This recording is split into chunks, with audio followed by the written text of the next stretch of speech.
Welcome to another Midas Letter RAW. I'm here by myself again because my good friend Special Head Molesky is away, gallivanting around the world as if nothing matters. The center of the financial universe can burn down for all he cares. He's busy gallivanting. He's a gallivanter. Wish I was gallivanting. Actually, I'm glad I'm not gallivanting. I think that if everybody just stopped traveling for a little while, we'd get this pandemic under control. Never mind all the double backs and masking. That is going on. Clearly that's not enough. I am very pro-vaccination after being a skeptic earlier on in the pandemic. And the reason I am less skeptical is because, the people who are getting vaccinated weren't getting infected. And I know now with the Delta variant it's going the other way. But let's not dwell on the pandemic because that's just freaking depressing. Depressing.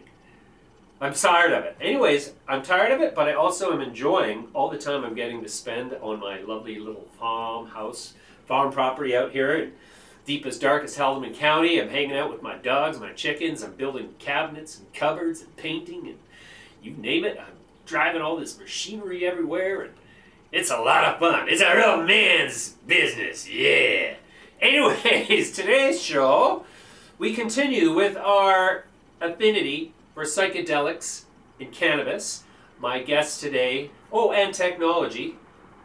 If you haven't been to disrupttech.com, that is our new site where we do all of our financial communication services for publicly traded companies that we have become intimately entwined with. Among those companies right now are only Voxtur Analytics. Voxtur is our sponsor on the show. I have exposure to 1 million options in partnership through the company that has the contract with Voxtur. But I also put $100,000 of my own money in, which at this point is up 50%. Put it in at 70 cents back in March, and now the stock's trading at $1 something. We'll take a look at that a little later. Among the reasons for that are the increasing presence of the subsidiaries of Voxtur, which include now about 5 or 6 different companies in the real estate ecosystem universe, and especially ANOW, or Appraisals Now, has recently been seen on the site of United Wholesale Mortgages, the largest wholesale mortgage provider in the United States, and on their direct appraisals website, subsite, they have their link, sign up now, and it goes directly to ANOW. So obviously that is going to be a big source of increased revenue in my opinion.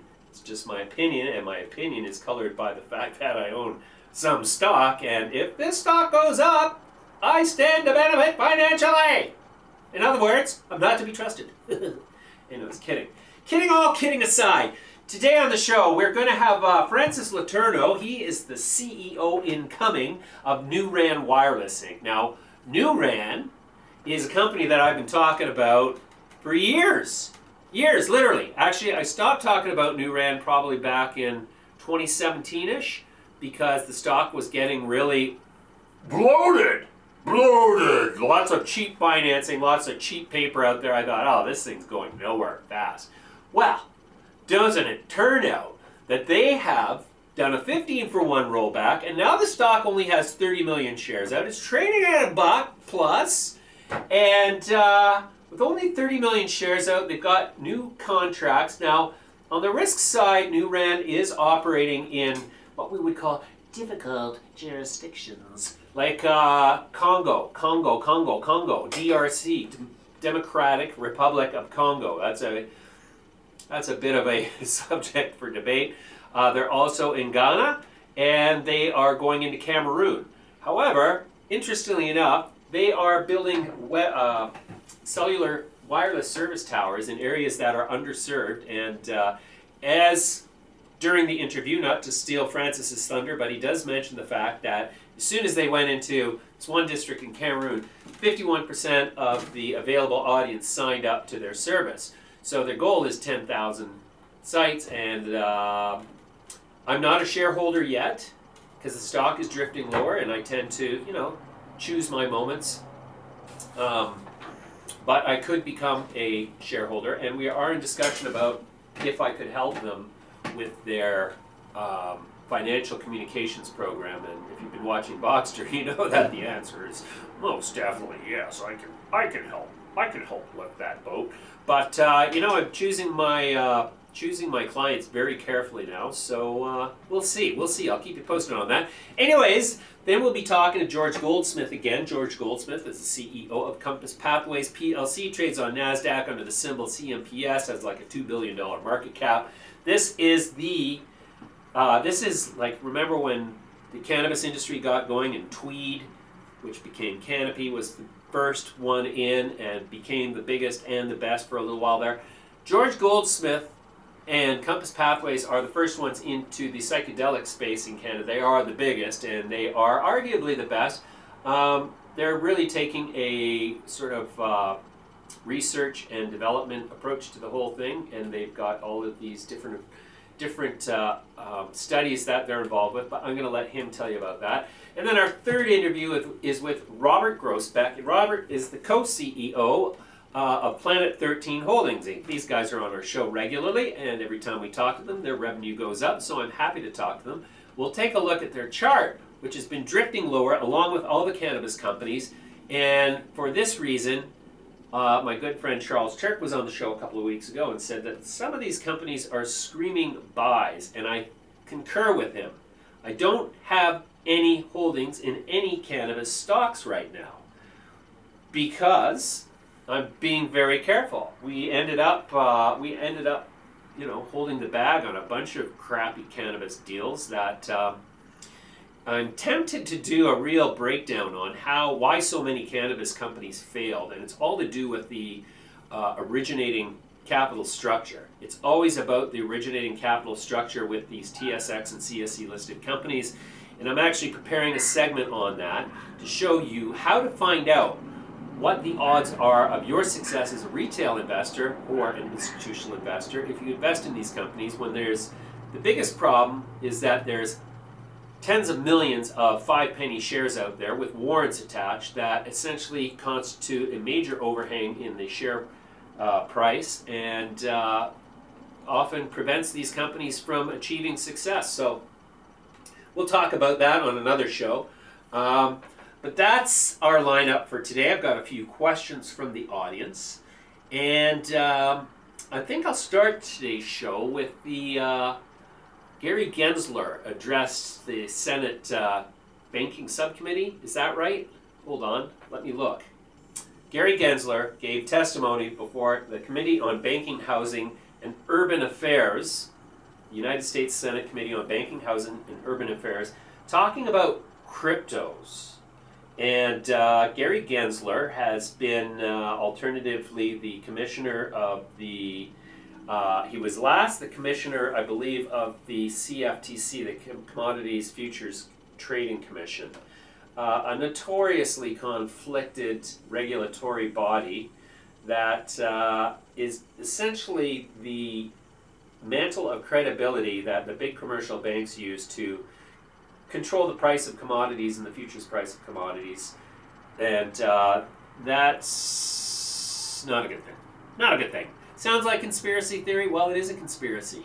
A conspiracy in progress is a conspiracy. So there's a lot of conspiracies out there that are actually factual, but unfortunately the majority of them are based on just utter bullcrap. I'm not going to go into those today. But Gary's testimony is basically a glow-up of the crypto market, but reading between the lines with my conspiratorial sensibilities, he says things like this. The SEC is a remarkable organization. In just under 5 months, I've gotten to know many of the dedicated 4,400 people across 12 offices. Our agency covers nearly every part of the $110 trillion capital markets.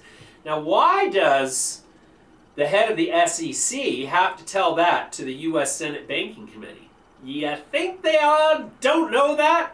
Or is this document, published before he gave his testimony, designed to provide sound bites to financial media so that the context can be managed in which the comments are portrayed? I'm not going to put them in that context because I have a different context. I view the regulatory bodies of the United States largely in the context of collusionary with the nefarious and predatory habits of banks and funds, and are essentially basically the first line of defense between the investing public and these hallowed elite financial positions. So, in short, I don't trust them. I don't trust what they say, and nor should you. In fact, I believe that the financial media has unwittingly become the financial marketing apparatus of the largest financial institutions. And of course, every financial journalist is going to pound the table and jump up in outrage and say, "How dare you! You're no journalist at all!"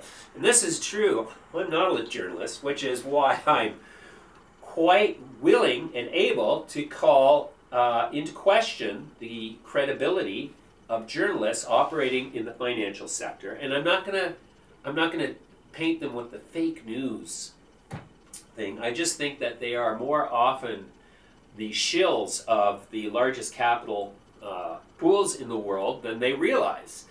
And some of you critics out there might say, well, you shill for some of the smallest public companies, so you just in the same boat. Arguably, I could say you're right. I do take money from companies to talk about their investment thesis. However, I also put in my own money, and I also disclose directly any conflict of interest while I'm talking about this company every time, which you do not see in the financial media, because in most cases, the journalists covering certain sectors are unaware that they've been chosen to cover that sector because their journalism will be predictable. And that's basically why you have to be a journalist to write for Bloomberg or CNBC or Wall Street Journal, because they need to know that you're going to adhere to certain basic predicted interpretations of data and data sources and recognized data sources, and you're not going to look at patterns in different financial markets and financial data and call into question on a speculative basis what is really happening behind the scenes. So, is data as financial journalism worth your time as an investor? Am I worth your time as an investor? Anyways, let's put that to the test, shall we? Here's Francis Letourneau, CEO of NuRAN Wireless. Woo! Now joining me is Francis Letourneau. He's the CEO of NuRAN Wireless Inc., trades on the CSE under the symbol NUR, and trades in the United States under the symbol NRRWF. Francis, welcome back. Thank you for having me on video this time. Yeah, you bet. I'm in Toronto. Yeah. We're running a investor roadshow during the week. Oh, fantastic. Yeah, it's been, what has it been, 3 years since we last saw each other? I mean, the NuRAN story's been cooking along for 3 years. I've been in it and out of it probably 3 times, and I was recently surprised to see the stock doing really well. So let's start, just for our audience who might not know the story, let's start with an overview. What is the business of NuRAN Wireless? The business of NuRAN Wireless, we're in the telecom space. So we are building telecom tower. We're I would say a tower co that also drives the network equipment. So we come and serve the mobile network operator, expand their network in the rural space mainly. And we're pretty active in Africa these days. Sure. So you are focused on servicing the areas where the big wireless telcos don't exist. Exactement. So exactly. So that's the thing.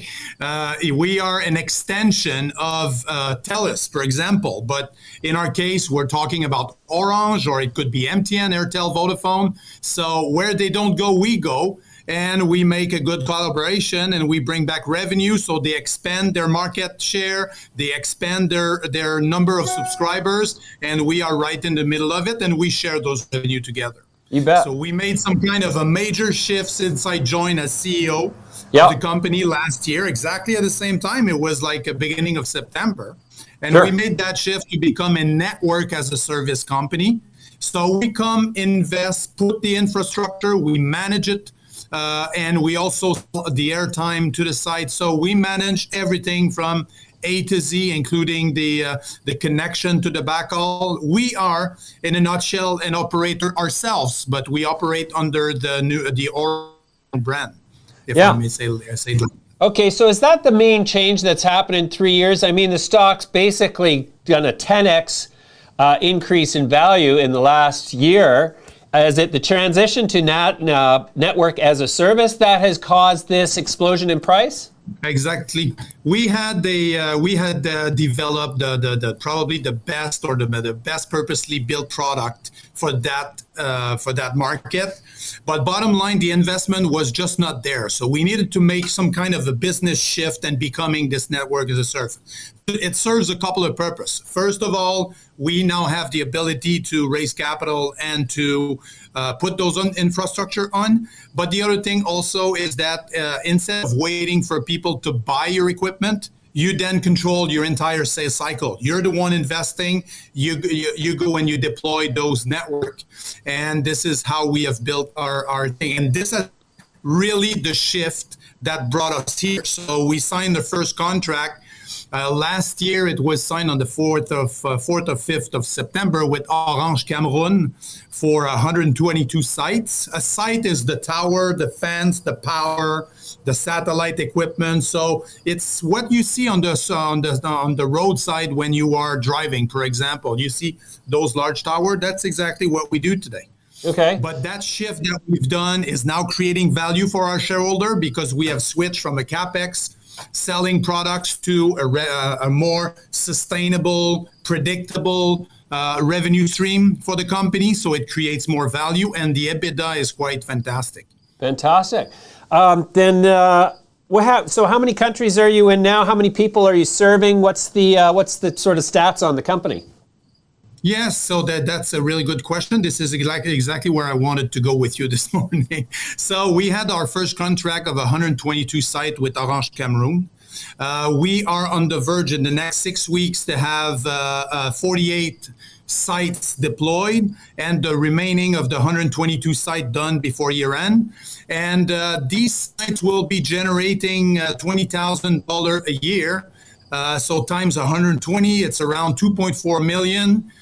Generating an EBITDA of 50%, so it's pretty good in terms of return on investment. Usually, the payback period is extremely short, and everything has been financed through private placement. We are right now working through restructuring the debt for this. But mainly when you start deploying, you have roughly $20,000 per year of revenue. And that's usually in a 10-year contract mode. And we also have another batch of 120 planned for next year. Surfing just for Cameroon on 2.4 million, probably times 2 with the 120 sites, times 50% for EBITDA. But most likely it's the big contract that changed the whole thing that happens with DRC in February that has completely changed the picture of the company. 2,000 sites, so it's almost 10 times what Cameroon is going to be. So we're expecting $50 million of revenue out of those 2,000 sites when they are fully operating. $25 million of EBITDA. So if you sum it up with what will happen in Cameroon, it's like $55 million, and on and on. So our objective is to build 10,000 of those sites over the next 5 years. We have a growing pipeline. We are in proposal stage with large MNO, including MTN, Orange, Vodacom. So a lot to come for us, and it's happening hopefully very soon. Yeah. My observation of the wireless telco industry is that The big operators like to buy companies like NuRAN, who take the time and raise the money to deploy the infrastructure.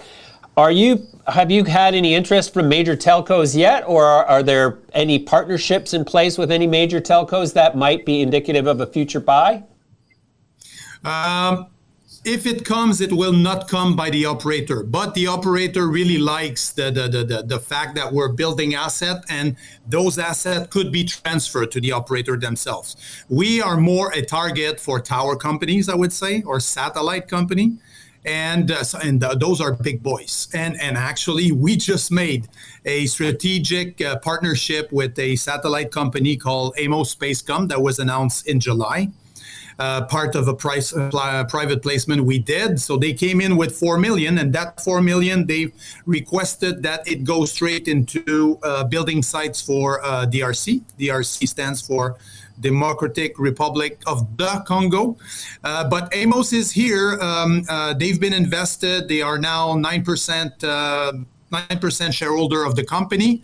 And they could be that kind of guy that will acquire the company because they want to expand their business.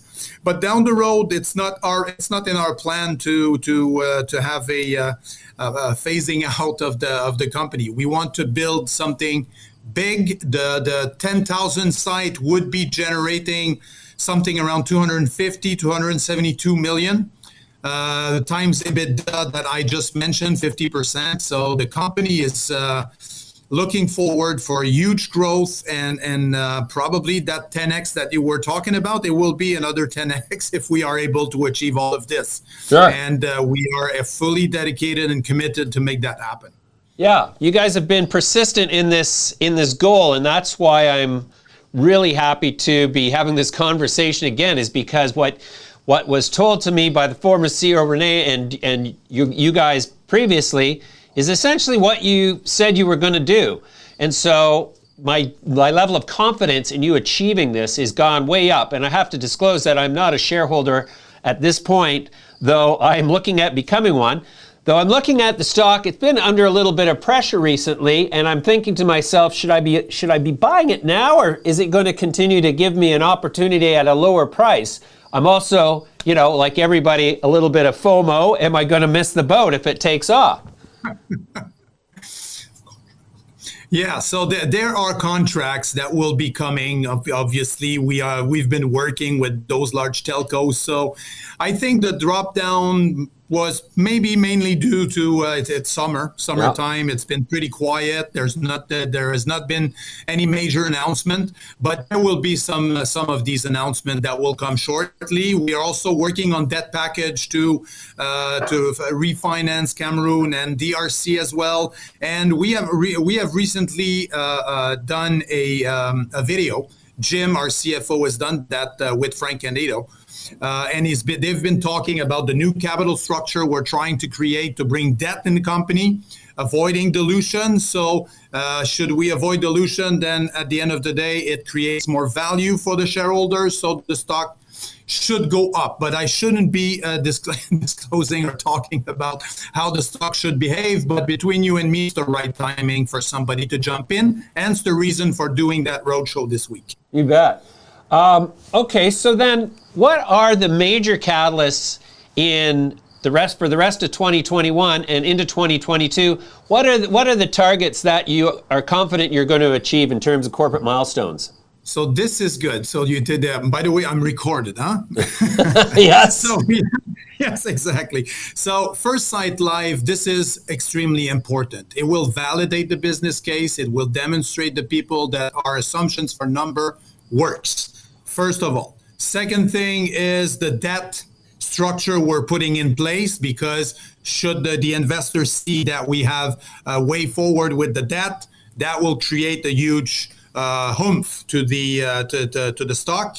But the other thing is all the contracts and the name with whom we are discussing. The 10,000 site, it's not a dream. It's something realistic. There's 30,000 sites to be built in Africa based on GSMA and Tower Exchange survey. And we aim to do 1/3, if not more, of this. And the new products we've launched allow us to go in Latin America and Asia Pacific as well. So bottom line, there will be multiple catalysts, I would say, in the coming weeks, James. You bet. All right, Francis, great catch up. I'm going to be following with interest, might become a buyer of the stock. We'll talk soon. Thank you for your time today. Thank you very much. Bye-bye. So here's the chart on NuRAN Wireless. As you can see, this is where they did the consolidation back in February 2021 and immediately gave a lift in the share price. Basically, they wiped out all the old investors. What can you say? It has to be done sometimes when you got 400, 500, 600, 700 million shares outstanding.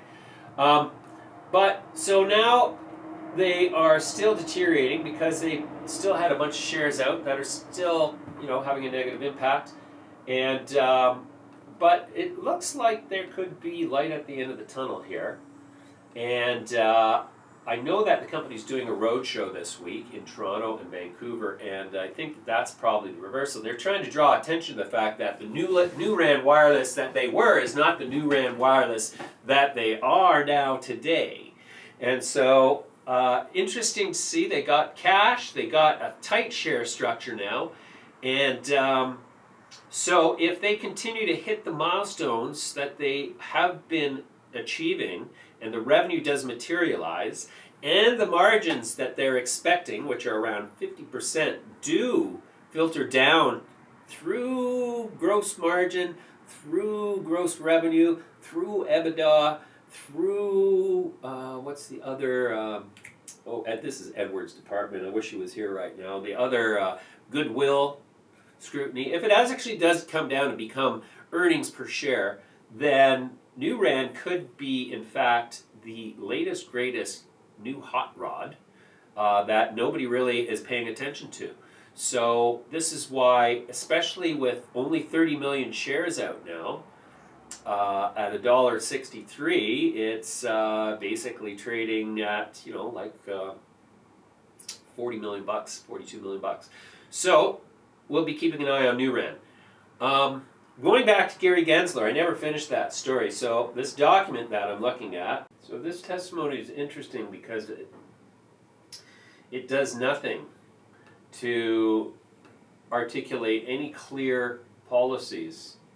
All it does is it sort of acknowledges that the market's getting hairier and weirder and wilder and more corrupt, and that they are going to do more to enforce the rules and convict wrongdoers. So in 10 pages, the big sort of expectation was what they were going to do about crypto markets.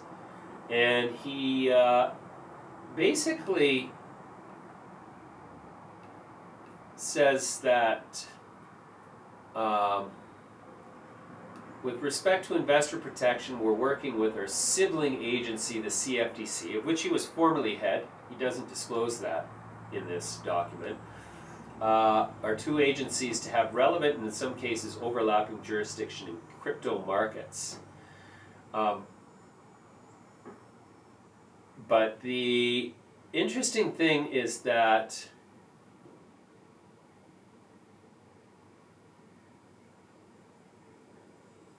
this final statement is really where it's at. This is all that, or this is what I wanted to point out.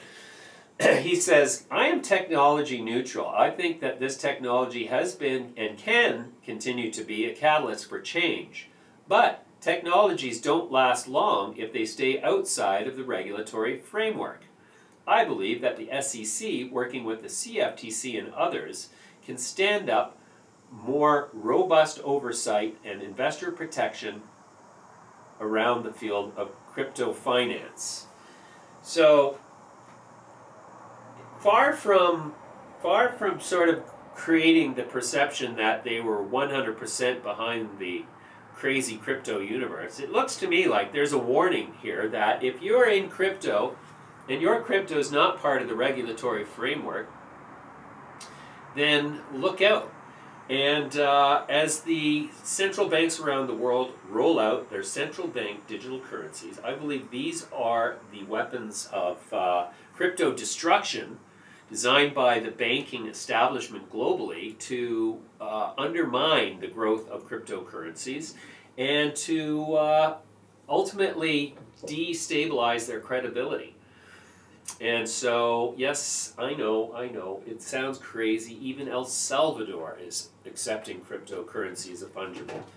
And Lord knows that they are at the forefront of the monetary industry and evolution of monetary policy. However, all signs to me look like that at some point the global financial elite are going to pull the rug out from underneath the entire crypto universe, but not until it has successfully undermined all of the interest which would normally be diverted towards gold and precious metals.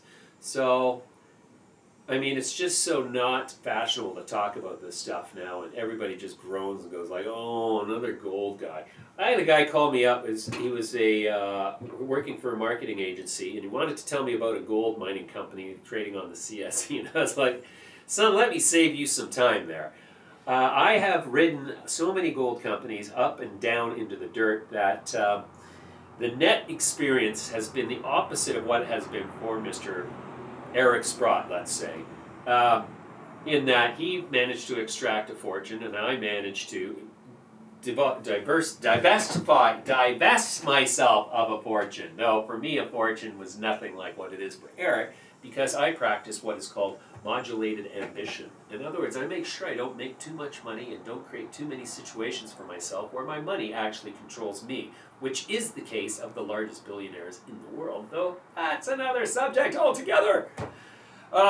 Yes, I digress and I wander. Is this a sign of old age? Oh my God, rambling on as if to nobody. Here I am in my tent by myself. I'm just rambling on to nobody. I am a certified drunken old guy, except I'm not drunk. Wait a sec, is it time for a drink? I'll have a drink. No, it's only noon. Anyways, woo, see, I don't need it to be a whack job. I can be a whack job all by myself. Next up, I'm going to have George Goldsmith is going to join us. He's with Compass Pathways, PLC. George Goldsmith joins us again. He's the CEO of Compass Pathways PLC, trades on NASDAQ under the symbol CMPS. George, welcome back. Thank you so much for having me. You bet, George. Always a pleasure. Okay, George, we have to start off with the ugly elephant in the room. Net loss for 3 months ended June 30th was $17.5 million or 44 cents per share. What is the prognosis for that going out in the next 12 months? Well, I can't share a prognosis with you on that. We haven't disclosed that, but obviously you want us to be spending, everybody wants us to be spending money right now on research because we are not in the market. The thing that we're doing is investing in research, the highest quality research. And so the more we spend, the more likely we have to generate the evidence that's needed to really advance this field, not only in depression, but in other things we're looking at. Sure. Well, so you follow basically in the footsteps of the normal biotech drug development company. Is that the right analog to use when looking at Compass Pathways? As a biotech, for right now it is. But I think that, as we move forward, we're going to have very strong technology, therapist optimization tools, etc. But right now, all eyes, as they should be, are on the end of our phase 2B trial at the end of the year when we'll be reporting out. We completed recruiting actually over our desired number of 216. We had 233 people in the trial. Last patients were into that trial on the 8th of July, and now we're busy waiting for people to complete the 12 weeks and then get back to us in terms of reporting out by the end of the year on all of our data analysis for top-line results. So that's really our core focus right now. Sure. And what is the target outcome of this trial? The target outcome of this trial is to learn a variety of things. First and foremost, regulators require that you do a dose ranging. So which dose is most effective, most safe, most well tolerated in the population of treatment-resistant depression? And so that's the first thing that we're trying to do, is to determine, is a 25 milligram dose better in terms of safety and efficacy combined for this patient population than a 1 milligram dose?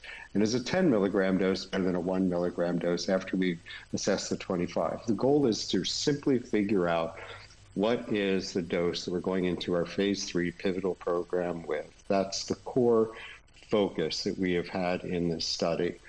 And, we have different designs that we've been reviewing with regulators for phase 3, but it all really focuses on what is that dose and how effective is it in terms of not only an initial response to 3 weeks, but a long-term follow-up, relatively long-term of 12 weeks.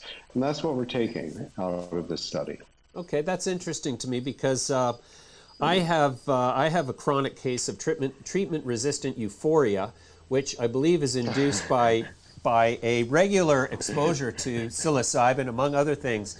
And it's my experience that different dosages will have different effects on the same person at different times based on biochemical makeup at that time, among other things. So is that something that you incorporate in your study sort of structure, that there's an accommodation for different dosages are going to have different effects at different times? Or have you zeroed in on what a person has to do to get more of a consistent response out of a similar dosage? Well, I think we're surrounded by lots of individual case reports, and this is the whole problem with the field. We have breathless enthusiasm based on personal experience, which may or may not generalize, and certainly wouldn't be the basis of making decisions to take vulnerable patient populations and put them on any kind of medicine, particularly when they're so vulnerable and feel that nothing has helped them. So our focus is really on the science. And what we're doing is providing a very consistent perspective and way of supporting people across 10 countries, 22 sites. It's a blinded study, so we don't know if someone's getting 1, 10, or 25. And our job is to just make sure that it's delivered in the most consistent fashion so that we can then assess which dose seemed to have the safest, most effective. Now, your point about different experiences in different times, again, that's all we're doing is a single dose for these patients. So we're not looking at that, can't look at that given the design of the study. Okay, so that's something for the future. So the preliminary data is very promising. You've been granted now 8 patents. So what exactly has been patented? I'm really curious about that. So what's been patented are quite a number of things, actually. The core part of how we manufactured this to be stable and available across the world, right? So what's so different about the approach of developing a medicine is that you need to have a stable drug product that's the same anywhere. The doses are the same, et cetera. In developing that, what we focused in on was how do we develop that in a scalable fashion to commercial standards and do that. Now, in that process, we discovered quite a number of problems that were present in the prior approaches to synthesizing and scaling. We address those, and when you solve a problem, that's a basis for intellectual property of how you solve the problem. So there are a whole host of things that we've done. One is just the issues around manufacture. Another, which is of the actual drug product, the synthetic psilocybin, but then you have to get it into human beings. And that's a whole different set of things of how you mix it into a capsule so that the dosing is exactly whatever it needs to be, it's replicable, and that the medicine is stable over all the 3 years that we've tested it so far, so that we can say reliably, here's the shelf life. All of these things take a lot of work, and all of the work that's done that's new that we've developed is sitting in our patents, including how do we apply this form of psilocybin that we've created in different conditions that we're doing trials on. So it's a very broad estate looking at manufacturing, application, data of indications from preclinical work we've done. We're the largest research facility in this area and have been doing a huge amount of work looking at new indications in preclinical. So all of these things are basis of discovery and IP protection. Mm-hmm. I also read that you had initiated a study, or a study had been initiated at the Maryland Oncology Hematology Department on COMP360. What is the thesis on the use of psilocybin for treating cancers? So we're not treating cancer. What we're treating is the depression and the anxiety. It's mostly depression, sometimes with what experts call comorbid anxiety. People are depressed and anxious. About 74% of patients have both of those conditions. And we're looking at specifically a patient population who also have a cancer diagnosis. And quite often that's distressing for people, understandably. And what we're looking to do is it possible to reduce the depression and anxiety that people feel when they confront that. Now, it's not just about the anxiety and depression. Actually, some people are so tied up in the depression and anxiety that they can't even seek the treatment for the cancer because they don't want to know more. We've had cases in this study of people who've been diagnosed with cancer. They can have a surgery to actually remove it, and it's very early. But they're petrified about acknowledging that that's the case. They don't seek treatment. And what we're really looking at is, can we have people engaging more in their lives, but also in the treatments that they need through the use of psilocybin. It's an open label study, but what's really different about it's the first open label study where we're doing preparation, administration, and integration in groups of 4. And this is, I think, a really important. Every person has their own therapist. It's one-on-one, done during the actual administration of psilocybin therapy. But people are prepared and they come and integrate together. So we're looking at how this happens. It's an early stage study. It's an open label study with 25 milligrams. And it builds on a lot of the great work that was done by NYU, by UCLA, and Hopkins in this area with this patient population. But it's really to look at feasibility of doing this in a cancer center so that people who are treated for cancer could also receive care for their psychological aspects of this. And that's what's so exciting about this. It's a beautiful facility this group built. We'll be reporting out on the team there. It's an independent study that we're providing medicine for. They'll be reporting out later this year as well. Okay, well that's great, George. I really appreciate the update. It's a fascinating undertaking you guys are doing. I look forward to speaking to you again in the future, and thank you for your time today. Hey, thanks so much. Appreciate it. You bet. Bye for now. Compass Pathways. Reporting losses, though that is consistent with a biotech company developing a new drug. Not that Compass Pathways is a biotech company developing a new drug, as George says. They're more research-oriented in developing a new industry that is focused around the therapeutic benefits of particularly psilocybin. And so this company, I think, if in terms of a nest egg stock, by my definition, is a stock that you put away, you buy it, you put it in your portfolio, and you never sell it. You own it because it is a foundation of your net worth, and it is an asset against which you can borrow should you need to. But in general,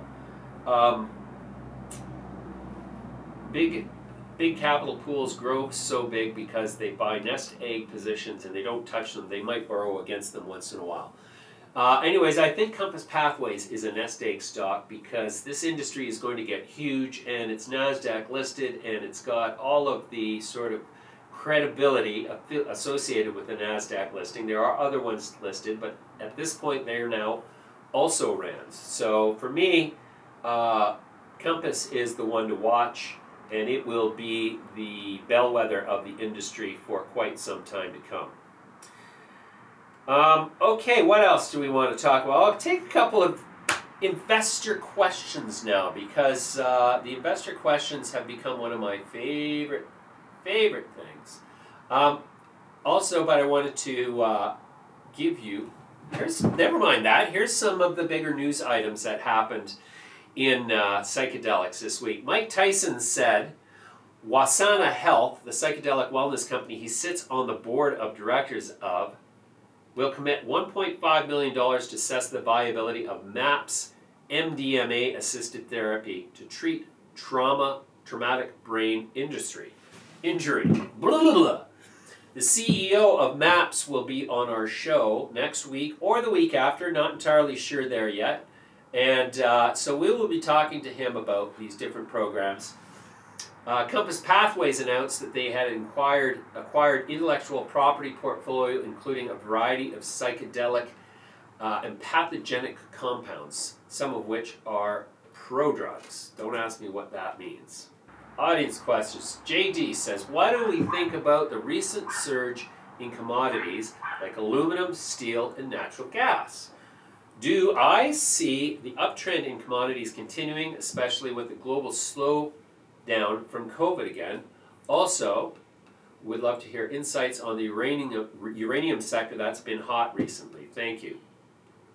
Okay, JD, well, you're going to get my insight on this, and fortunately, Ed is not here to give his, and quite often when it comes to commodities, we diverge in our opinions, so most people generally don't like mine as much as they like Ed's. But the recent surge in commodities, now, very interestingly, people like to group commodities into a sector and say, what about commodities? And to me, that's just insanity because you've got so many different commodity subsectors. You've got softs, which are things like grains and orange juice and, potatoes. No, potatoes are crops. And then you've got things like metallic commodities. But then within metallic commodities, you've got industrial commodities, monetary commodities, energy commodities. So I never like to talk about commodities as a sector unto itself because I feel it is so diverse that you can't really ever talk about the sector accurately as a whole. You can point to a group of technologies or a group of commodities that have risen together. Aluminum, steel, copper, I would point out, iron ore, nickel. All the metallic commodities are rising right now, but that's largely because of a convergence of a bunch of things. One, there's the global G7 continues to create more money supply, which drives up the price of commodities because all that money supply has to chase all of the different asset classes. So you get the situation where the monetary supply increases, but the commodity supply stays much more stable. And so the nominal value per unit of the commodity class increases just because the amount of money that is available to measure it in has increased. And this is one of the great illusions of monetary policy, is that it creates the illusion of positive economic growth and economic stability because it drives prices higher. And it does that in through a number of different mechanisms. Anyways, what do I think about the recent surge in commodity prices? I think that's a direct reflection of the recent surge in monetary fabrication on the parts of central banks. So I don't believe that it's likely to reverse, though we did see now, so this is again where commodities differ dramatically. If you look at lumber, let's pull up the lumber chart here. So look at this chart, okay? So there are no other commodities that are exhibiting this chart that went basically parabolic down in here, after relative stability over the last 20, 30 years. So this is where it started to really get a price rush. And what happened in 2020 was the supply chain got crimped because of the onset of COVID. Remember, when COVID first onset, shutdowns were way more prevalent than they are today. There were nobody was vaccinated, so everybody was not going to work. So it created shutdowns within industries, and that caused supply constriction. But what happened later on is that the commodity sector, the commodity futures sector went, wait a sec, commodities are like so in short supply right now that we could really drive the price higher. And that's what happened, is a bunch of speculators started driving the price higher. And these are the largest banks in the world. You will never find any disclosure of this fact. It's reported in the Commitment of Traders. reports that are put out every 2 weeks that look back the previous 2 weeks from when the report is for, so you're always looking back 4 weeks, and it never identifies any of the traders, and it has such an arcane way of reporting data, obviously designed to prevent any sort of automated analysis of what is actually happening in the commodities sector. So proof positive to me that the CFTC colludes with the largest commercial speculators to obfuscate the degree to which commodities futures prices are manipulated by the largest financial institutions. Lumber is a case in point. Went up to $1,700 in May, and now it's trading at $585. I am a consumer of lumber quite regularly currently because I'm building a facility primarily out of different types of wood in the country. I'm building barns. I'm building different outbuildings. I'm renovating a 1910 farmhouse, and it's interesting. The commodity prices tumbled from May prices, but the retail price that you pay for lumber at the lumber store are still high. So whereas the Fed has messaged that they think that commodity prices and inflation associated with that is transitory, I think that they are permanent, and that you will see more or less a rise in commodity prices commensurate with the degree of capital fabrication, also called quantitative easing, that occurs at the hands of the central banks. And this is why there's been tacit support for cryptocurrencies, because crypto is essentially monetary fabrication of a different sort. Claims to be decentralized, but it is in fact centralized on the internet, and it is centralized and managed by the communities that create and manage the programming and the software and the standards. So there are so many fibs about cryptocurrencies that are ultimately going to provide the firepower that the financial establishment needs to bring it to its knees. That's going to happen at some point in the future. When, I don't know. Anyways, there's a long-winded answer to your question, I hope. Next investor question. There's so much talk everywhere about, so this is for Giri Salmonella. What do you think of the ANOW UWM appraisal contract?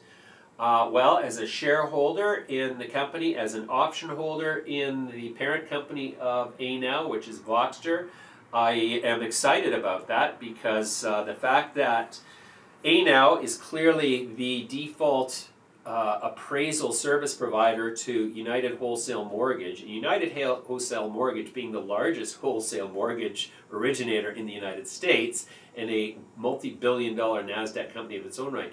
To see that on their website is to me indicative of why Voxtur is such a buy, and I say that as a conflicted individual who's a shareholder, but it's because a lot of the relationships that they're developing behind the scenes, they're not able to press release.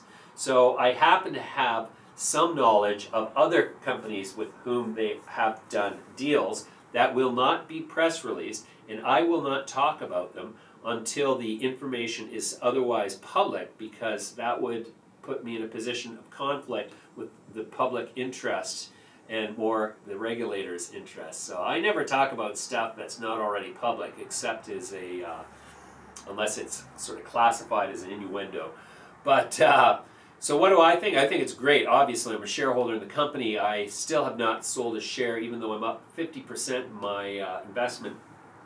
And I also have an option. The options aren't even in the money. It won't be till $1.15. So I think that technically makes me purely a shareholder. Though if it goes over $1.15, I think that it'll be in conflict. So yeah, I think it's amazing. I think that's just the tip of the iceberg with what's coming with Voxtur.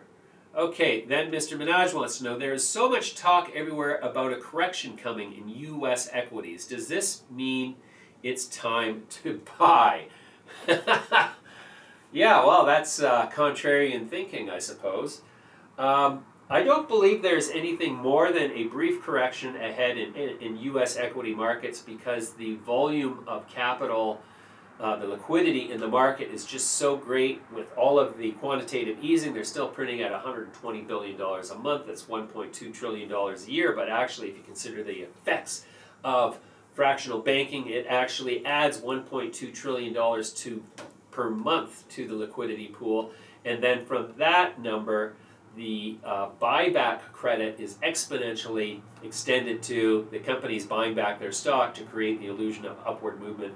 Anyways, it's a self-fulfilling prophecy. If you just keep printing money and sticking it into the top layer of the banking system, equities must continue to rise. Sure, there will be short squeezes, or short runs against certain stocks, and that will create the impression of a bear market. Those will be temporary and just opportunities for short strategists to cover who have the ability to coordinate a downward movement in the market. Okay, and so let's see, what charting software do I use to analyze stocks? Well, I'm not much of a chartist. I assume that question is mostly for Ed, and I don't know what he uses. I use TradingView, and the reason I use TradingView is, well, let's refer back to this lumber chart. Actually, let's take a look at copper, because I've been talking about copper a whole bunch. And I had a dream the other night that this copper company that I hold, and this is weird, I had a dream that it had somehow suddenly gone to $10. And it was like, I wasn't so, like, I didn't get up and check the chart, because it's like, this is the stock that I hold is like 12.5 cents, and copper's at $4.28 a pound as we speak. But this is why I like this stuff, is it's got all kinds of features that you can compare it to other commodities, the indicators you can put on your chart. Is like, for example, I have Bollinger Bands here. If I'm trying to trade something, I just stick those on there to give me a sense of whether it's oversold or overbought or where it's going. But I don't trade by charts. I trade on fundamentals, and I'm more or less a value investor. I look for stocks that I think are going to be worth more because the company is going to create a business that is credible. So there you have that. But yeah, I use TradingView. TradingView is the best for me. So that's our audience questions. Now, next up, Robert Groesbeck joins us from Planet 13 Holdings. My next guest is Robert Groesbeck. He's the co-CEO of Planet 13 Holdings, trades on the OTC under the symbol PLNHF and in Canada under the symbol PLTH. Robert, welcome. Thank you. It's great to be back. Really appreciate it. Great to have you back. You're one of my favorite companies to talk to because you have not disappointed. You generated record sales of $11.9 million in July. And my first question for you is, how much of that was from your new Orange County Superstore? Well, the Superstore is, it's ramping up. It was probably, I would say we were looking at July numbers right in the 800 range. So a little bit uptick there. So I'm not quite sure what the final number is yet, but it's ramping. It's a little slower. It's obviously not Superstore levels in Las Vegas. But, right. But that's because it's brand new, right? Correct. Yeah, we were open July 1st. So yeah, really, we're going into the third month right now. So. Wow.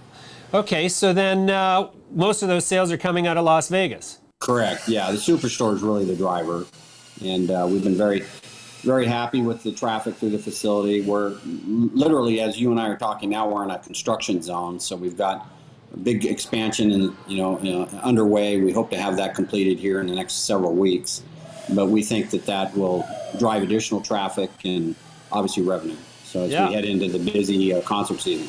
Right. I can hear the construction going on. What is it you're actually building there? Well, we've got about 20,000 square feet under construction. We finished the retail store. That opened last Friday. 2,000 square feet of actual retail and sundries and things of that nature. And then we've got about 8,000 feet of dispensary floor expansion underway. That's what you heard there, the saws. And then we've got, another 7,000 or 8,000 feet of production expansion and additional couple storefronts we're going to build out. So real excited about what it will do for the venue and the experience, and basically double our cash registers, bringing us to 85 registers in the new space. So it's going to be big, it's going to be bold, it's going to be over the top. You bet. Okay, so then what is, it also discloses here that your gross margin for the company during the month of July was 50%. What is it? What is the big margin ticket item that is driving that gross margin? Well, obviously our in-house brands that we're manufacturing now and selling through the store. We've got a lot better margins on our products, of course, than we typically get through our third-party vendors. So, and we're continually expanding that. So we're bringing new products into the market, and also wholesaling into the state. So the big margin drivers, of course, are our products. Sure. And have you experienced any uptick in competition in Las Vegas at all? Yeah, there's quite a bit of additional competition coming into the market. More so in the our medicine store, our neighborhood retail store. We're seeing a lot more smaller stores opening up out in the suburbs. But as far as the Las Vegas, the tourist traffic, pretty much it's remained consistent. We won't see a lot more stores in the near vicinity, but there may be a couple. Yeah, interesting. Is the sort of regulation of the cannabis industry in Nevada pretty much the same as it has been from the beginning? Are they making it tougher? Are they taking more taxes, less taxes? What's that looking like? Yeah, well, the tax side of it's remained pretty consistent. The control board has obviously staffed up and ramped up. They've, it's been a learning curve for them as well. They took over from Department of Tax, several years ago now. Look, they're a regulator. They're doing their job, and they're pretty thorough. I'll give them that. They spend a lot of time looking at our operations and everyone else's, and that's part of the game. So it's to be expected, and it's good to have a strong regulatory environment. Yeah. To what extent does the federal regulation, or rather the lack of a federal regulation governing cannabis, impact your business? Well, that's obviously much more problematic. So, obviously the tax issues with 280E are quite onerous. The banking limitations, those are two of the biggest issues. And of course, the largest issue from a federal level is Schedule 1.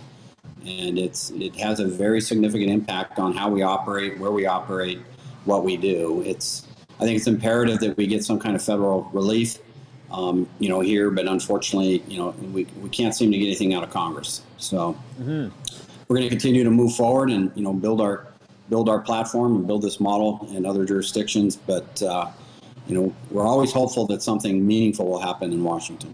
Yeah. How much of an impact does the cannabis tourism sort of subsector have for you guys, being the biggest sort of destination cannabis store in Las Vegas? Well, tourism is really the lifeblood of the superstore in Las Vegas. Not so much in Santa Ana yet because it's new. We haven't really gained the traction down there from the tourist customer. We still got a lot of overhang with COVID. And so, we recently, the government here reinstituted a mask mandate. We've had some pretty strict new regulations come in with large events in our larger venues. And it's had an impact, no question. That's the great unknown. If we can get over this COVID hump and, get back to normalcy, I think we'll be firing on all cylinders. But, one thing in Vegas, we've done very well with the retail customer coming back, but really there's nothing meaningful from a convention standpoint. We hope to see some larger conventions come back into town, November, December this year, but it's been pretty quiet so far. So we're keeping our fingers crossed, and we're going to continue to power through it. But historically, pre-COVID, about 85% of our customers to the Superstore in Las Vegas were non-Nevadans. And of course, that pivoted greatly to about 100% locals for quite a period of time as we went through the closures. But we're moving back in the right direction. We are seeing a nice uptick in customers, the tourist customers. But again, as I said earlier, a lot of overhang with COVID. We just don't know where that's going to go. Yeah. So the expanding availability of cannabis in other states, it's becoming more common for customers to be able to source cannabis in their own states. Does that have a negative impact on your growth? Do people come to Las Vegas less just because they can get cannabis there as more states add it to the legal administration? That's a great question. We haven't seen that in our data. We think that again, our model is different. We're an entertainment complex in addition to a cannabis purveyor. So, it's all about the experience for us. And, when you're coming to Vegas, you're coming to let your hair down and have a good time. So, with Schedule 1 in particular, it's very risky to take product from one state to another by airplane or, other public transportation. So we find that most customers coming into Nevada, and same with Santa Ana to a smaller extent, they're looking to buy product locally. And yeah. So we think that's going to be the case for the experiential stores, going forward. Now, neighborhood stores a little bit different. Right. Okay, so Robert, finally, your share price kind of had a real run up there going into February, as did the whole cannabis complex. Has since had a bit of a sell-off. Is that sell-off, in your opinion, a result of the lack of movement on federal policy by the current administration? Well, I think that's a factor, no doubt. There were a lot of false starts, a lot of promises with the Banking Act reforms and whatnot. It seems like every time we take 2 steps forward, we end up taking 2 or 3, backward. And, people get excited about that. There's a lot of buzz. And then, as has always been the case to date, nothing happens. So, we're eternally optimistic. We just know it's going to be a slow game. And, we'll be there to take advantage of that when and if, Congress acts. You bet. All right, Robert, great update. I appreciate your time. We'll come back to you soon. Thank you. Great. You bet. Thanks. Have a great day. You too. Appreciate Bye it. for now. There's the Planet 13 Holdings chart. Still drifting lower. What does that mean? Why is it drifting lower? There's more sellers than buyers. That's why. When will it turn around? Well, if you zoom in here closely, let's see, we're looking at 1 day, and you could argue that there's a slight early indication of a reversal there, though it's way too soon to tell.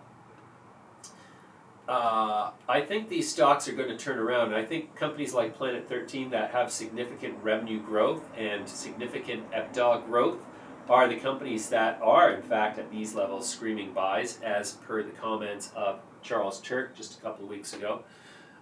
So yeah, that's what I think about that. And there will be a lot more of the cannabis companies coming back on the show because we have separated the whole cannabis sector into companies that you should invest in, which are a small group, and the companies to be avoided, which are a very large group. A very large group. So we'll be covering cannabis from that perspective going forward. That's our show for today, everybody. Thank you very much for watching. Please don't forget to like and subscribe and all that good stuff, and write me, jwest@midasletter.com, if you have something you'd like me to discuss.